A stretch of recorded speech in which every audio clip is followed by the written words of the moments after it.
Beringin Putra sendiri dibentuk untuk menampung seluruh bakat-bakat sepak bola di Waringin untuk nantinya diasah dan akhirnya mereka bisa mendapatkan pengalaman di Beringin Putra FC ini.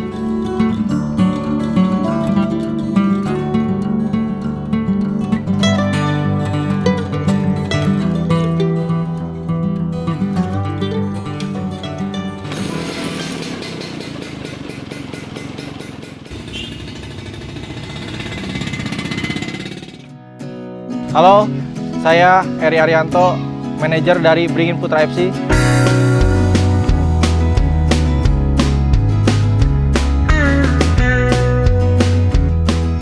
Kegiatan sehari-hari saya selain di Beringin Putra yaitu mengurus beberapa usaha, salah satunya di bidang jasa rental mobil.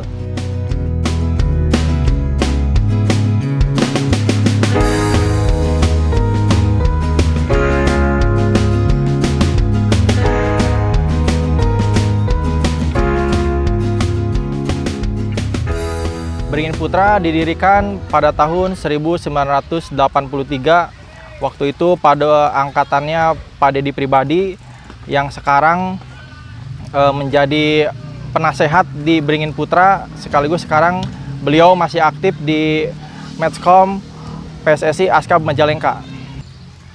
Untuk kelompok usia di Beringin Putra sendiri, kita mulai dari usia 8 tahun sampai ke usia 23 tahun ya, karena kita sendiri mengikuti kompetisi di Majalengka Premier League Liga 1.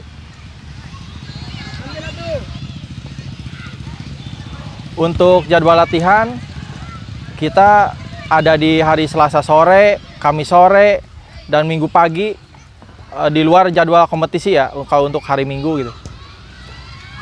Bertempat di lapangan sepak bola Beringin Putra Waringin. Untuk lapangan sepak bola Waringin, alhamdulillah kita udah standar, yaitu memiliki panjang 95 meter dan lebar 60 meter.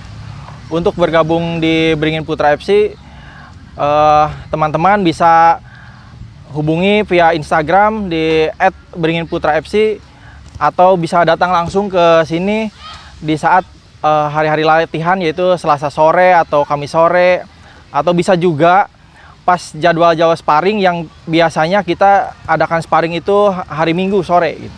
Untuk prestasi Beringin Putra sendiri, alhamdulillah selama 2 musim berturut-turut kita bisa konsisten menjadi runner up di Majalengka Premier League Liga 1.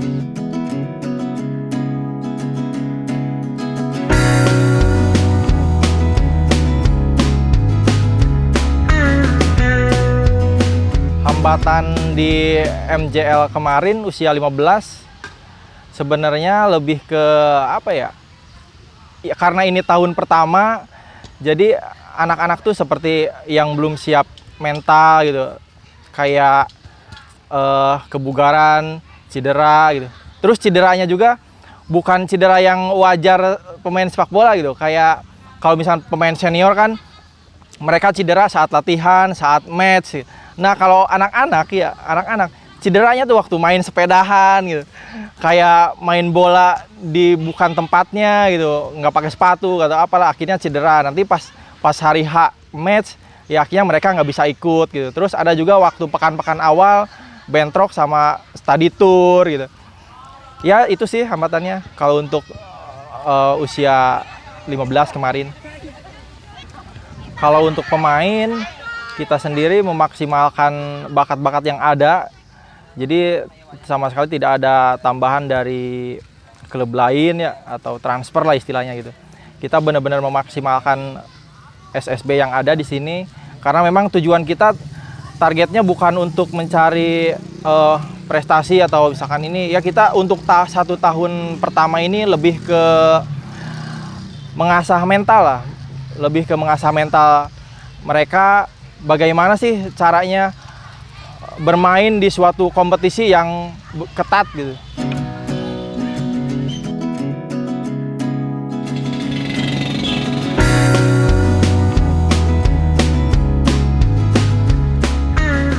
Aduh, Vespa ya. Kalau Vespa sendiri sekarang sih ada 3 ya. 3. Ya ada yang dijual gitu, cuman sekarang ya sisa 3. Kalau untuk sampai sekarang yang belum kebeli dan pengen gitu, pengen ya. Vespa Darling dah. Vespa Darling gitu. Jadi kayaknya asik aja buat Vespanya kecil, mungil ya. Ya kayak asik lah buat nongkrong-nongkrong gitu. Kalau milih Vespa klasik atau yang Matic yang sekarang, tetap di klasik deh, tetap di klasik. Lebih ke apa ya, kayak ikonik aja lah gitu.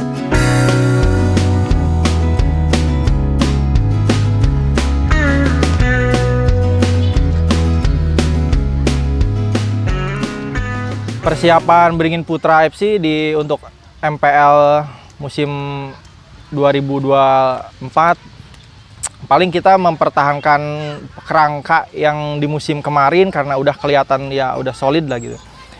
Terus kalau untuk pemain transfer sampai saat ini sih kita belum ada laporan dari tim pelatih ya, pos-pos mana aja yang harus ditambal gitu. Kayak pemain siapa aja nih yang harus dibeli istilahnya kan gitu. Soalnya kan itu tugas mereka lah. Kita tim manajemen sendiri belum mendapat bocoran siapa nih. Setelah nanti ada dapat bocoran si A, si B, si C, barulah tugas kita tim manajemen untuk melobi-lobi buat nanti dimasukkan ke tim Beringin Putra FC. Hambatan di MPL musim kemarin untuk Beringin Putra sendiri paling di transfer window ya, itu ya di jeda putaran pertama menuju ke putaran kedua ya, akhirnya kayak kita tuh kayak dilucuti gitu karena terlalu dibebaskan kan transfer. Akhirnya adalah beberapa pemain kunci Beringin Putra kayak pindah ke tim lain gitu. Otomatis kan secara ini kekuatan Beringin Putra sendiri kan berkurang dan untuk tim lain tuh jadi bertambah gitu. Gitu aja sih sejauh ini.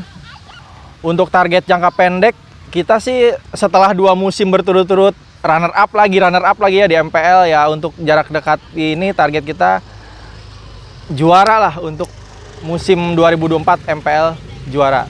Kalau untuk target jangka panjangnya ya kita sih berharap bisa menyalurkan anak-anak tuh atau teman-teman ke klub-klub yang lebih profesional gitu, yang lebih besar dari Beringin Putra sendiri.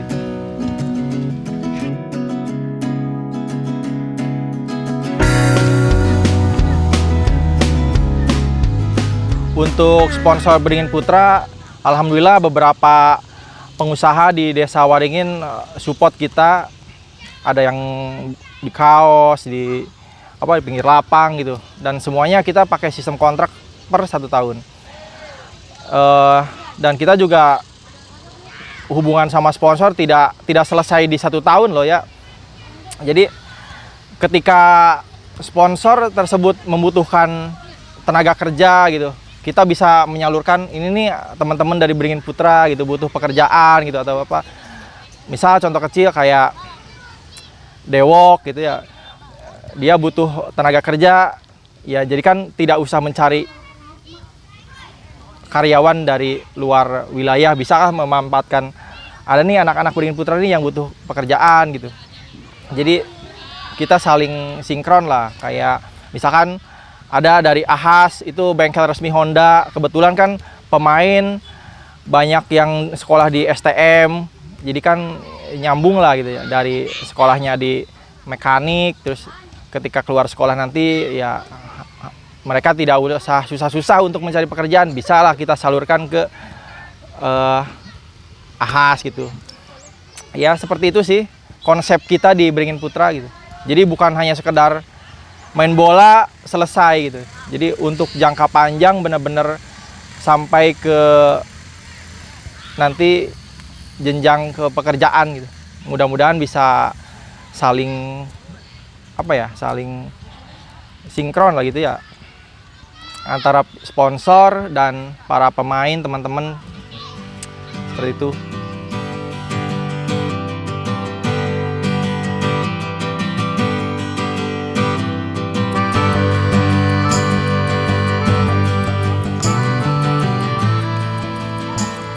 Kompetisi di Majalengka ya penting, itu benar-benar penting. Jadi semuanya bisa dijadikan pembelajaran buat pemain, pelatih, ofisial, semua manajemen ya. Jadi semuanya bisa belajar di sana. Kayak pemain bagaimana pembelajaran bertanding, berkompetisi secara profesional. Pelatih bagaimana mengelola kebugaran pemain, segala strategi segala macam, terus termasuk manajemen sendiri kita jadi bisa belajar lah bagaimana sih mempersiapkan suatu tim, mengelola suatu tim untuk berkompetisi selama 1 tahun full, apalagi sekarang ada usia 13, usia 15 dan juga Majalengka Premier League sendiri ya untuk tim seniornya gitu. Untuk kritik dari saya sih paling 2 ya. Yang pertama dari wasit, harapan saya sih ada pergantian shift gitu untuk wasit. Jadi ketika per 2 pertandingan wasitnya ini 2 pertandingan berikutnya ganti wasit gitu. Jadi supaya tidak terlihat kelelahan gitu. Ketika pertandingan terakhir menjelang sore konsentrasi wasitnya udah kelelahan gitu. Jadi nggak fokus ya, sedangkan kan yang namanya pertandingan ya sangat sensitif lah gitu ya. Yang kedua waktu, ayolah kita sama-sama bareng berusaha belajar untuk menghargai waktu, datang ke lapangan tepat waktu sesuai jadwal yang ditentukan oleh panitia demi kelancaran kompetisi kita semua.